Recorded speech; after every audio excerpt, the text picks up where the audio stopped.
Well, we're talking to a member of the party with the cockerel now. We have with us Mr. Kwaneshe Ozotu Yahuza, who is contending for the House of Reps, or looking for the House of Reps seat for Amak and Buhari Federal Constituency on the platform of APGA. You're welcome to Sunrise Daily. Good morning. Good morning. Thank you. Your elections would have been on Saturday last week. I mean, we also know the major focus has been on the presidential elections. That's what everybody remembers. What we always forget, it will seem, is that parliamentary polls also go side by side with the presidential elections. Sure. How did you feel when the polls were postponed? Did you think it gave you more time to campaign and reach the quarters that you hadn't reached? No, I don't think so. I think, as a matter of fact, I was really disheartened.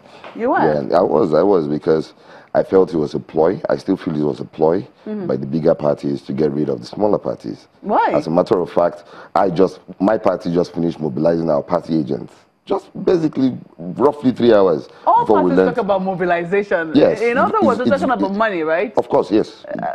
It's quite important in terms of, this is not vote buying now. Yes. It is your agents, your polling unit agents. Yes. Those that go out that day, you have to give them transportation to go out, and you have to give them lunch money. Okay. So that they can, because they're going to be at the polling units till the results are announced. Okay. So you have to mobilize your agents, of which we had just done before the cancellation. The money will not count for this Saturday? Oh, well, of course, you know that there's poverty in the country. You mobilize over 1,000 agents. You don't expect that after a week they will still have the money. Okay, so you think that because of the expenses, it's not just the expenses. It's going to be expensive for the smaller parties to do it. Yes, it's going to be more expensive for us to be able to remobilize our polling unit agents to go out there and do the work that they ought to do for the party. So yeah, it's a challenge for the smaller parties. But INEC hasn't talked about the bigger parties or anybody having an influence on them. They say it was because they were just not prepared. They believe that then the INEC chairman should resign. The logistic challenges could have marred the entire process. No, you see, in Nigeria, we take everything for a joke. You mean the INEC chairman would stand up and talk to Nigerians and tell Nigerians that 3 hours to accreditation is starting? That's when he's realizing that they're not ready for the elections. Of course, we know that this power play between the two major parties, and they have been trying to rig each other out of the game, all in a bid to grab control of this country's resources. That nonsense has to stop. Well, you are saying that it's a ploy by the bigger parties. It is a ploy. You seem to be very confident in yourself. Yeah. That's the reason why it would seem you have gone to a smaller party in court, because some people will argue that APGA might not exactly be a small party. It depends on the area of the country that you're looking at. They would say that, yes, maybe in Abuja it might be tough for you, because traditionally we've seen that the bigger parties have always won seats in the Federal Capital Territory. No, exactly. What do you think gives your party a chance? First and foremost, APGA has been winning elections in FCT. We've won elections in FCT without candidates fielded. In Orozo, we won the councillorship seat. In 2016, we won the Gwagwalada Area Council chairmanship seat here in FCT. In 2015 general election, the seat in which I'm vying for now, we came third and lost with barely 3,000 votes. So APGA is a very strong party in the FCT. And I think this time around, it's more about the candidates.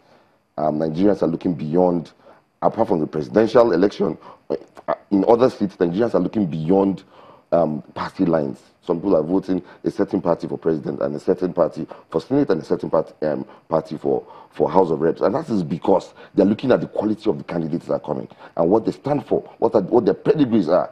And in my case, I feel that I have very, very strong chances of winning FCT, because the good people of FCT have really, really been happy about my candidacy and have shown me their love and support. Well, the presidency is not, the president more specifically, is not joking with election riggers. I mean, he has sent out a very strong message. Does it comfort you, the message that the president has sent out to those who will plan to rig the elections? It worries me that a sitting president... Worries you? Yeah, it worries me that a sitting president will come out on national TV and talk about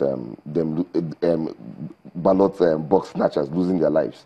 I mean, this is a lawful country, and their laws and punishments are proportioned to such criminal acts. I don't understand why the president will come out and release such a statement, which has definitely overheated the polity. And you see that the other APGA and PDP and other stakeholders have come out to tell him to backtrack on that statement. When you see just how political parties contend for elections, when you see just the strength, the excitement, looking for the word now, well, if I can't find that word, let me go with the strength with which they go, the enthusiasm, I think that's what I'm looking for, with which they go to the polls. One would have thought that if anybody is trying to ensure that the polls are not what they should be, or if someone's trying to mar the process, that strong action should be taken against those people. You don't agree? No, of course I do agree. Strong action taken against which people now? The people who try to mar the polls, the people who try not to ensure that the will of the people come out at the end of the day. What really happens? Do they really prosecute anybody that tries to mar the elections? It's really what is important is that these people, these youths, sorry to say because it's mostly youth they use, have been sponsored by bigger political actors. Now these political actors are known by the security agencies.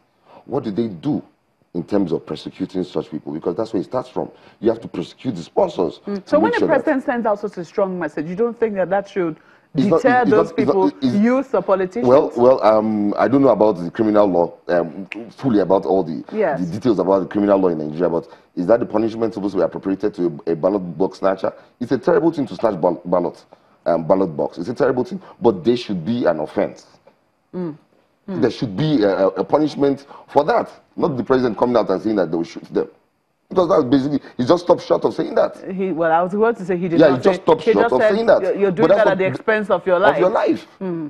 You don't think that could also be from the people as well? Because we have heard some other political parties before now, I'm talking about election riggers, saying that the people will hunt you down if you try to rig elections in their state or in their it still boils down to their area. It still boils down to the same generation of people trying to grab power for themselves, like they've done right from the inception of, or right from 1960 till date.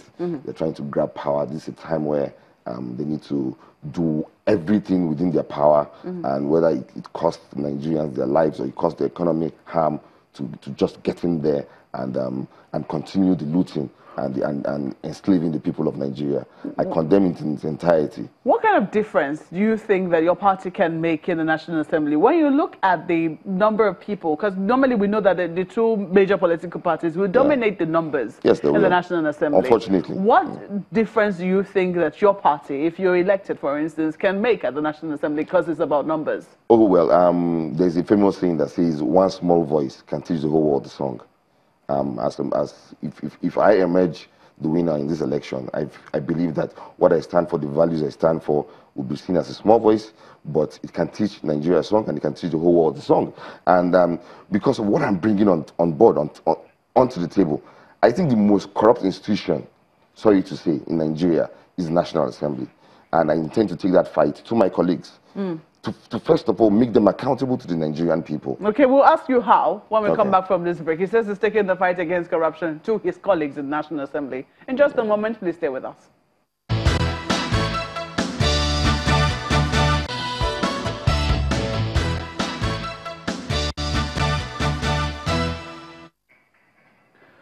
Well, it's our closing moments now with Kwanashe Ozotu Yahuza, who is running for the House of Reps, Amak Buhari Federal Constituency, on the platform of APGA.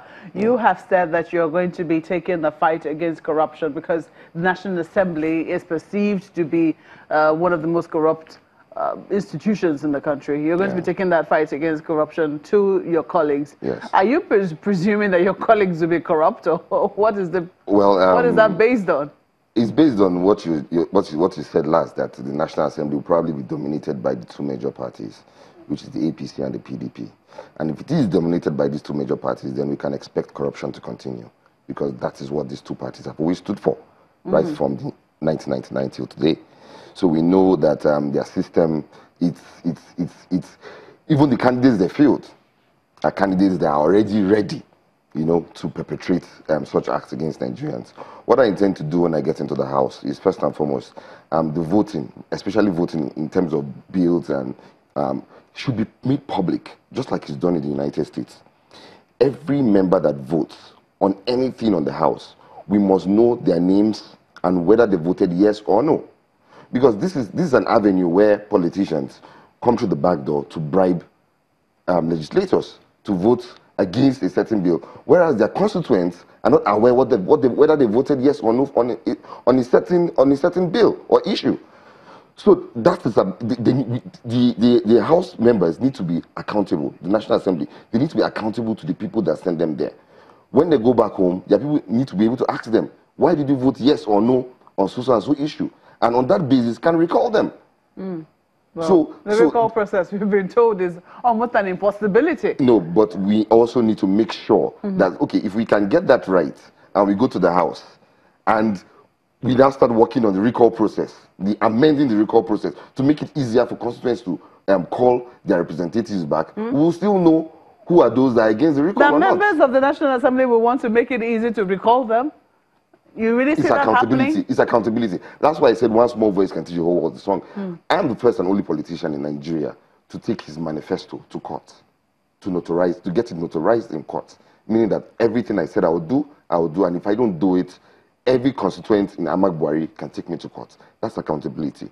And by doing that, I intend to come to the House and let all my colleagues understand that accountability comes first. And if they don't want that process to continue, I'll come on platforms like this and those of other media houses and disturb them to make you have seen what has happened to colleagues, to people in the National Assembly who try to go against the grain of their colleagues. You've seen what has happened. Yes, I've seen what has happened, and I'm ready to fight for the truth for this country.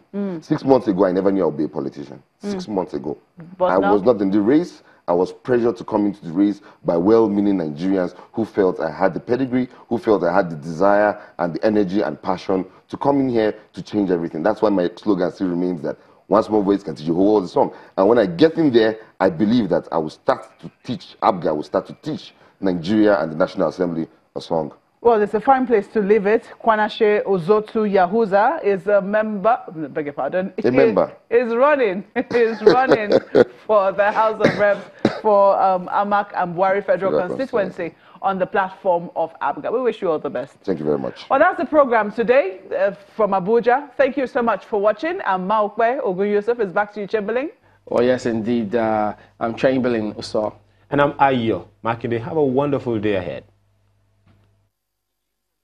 Expressed by guests on this program are those of the maker and do not reflect the views, opinions, and endorsement of Channels Television.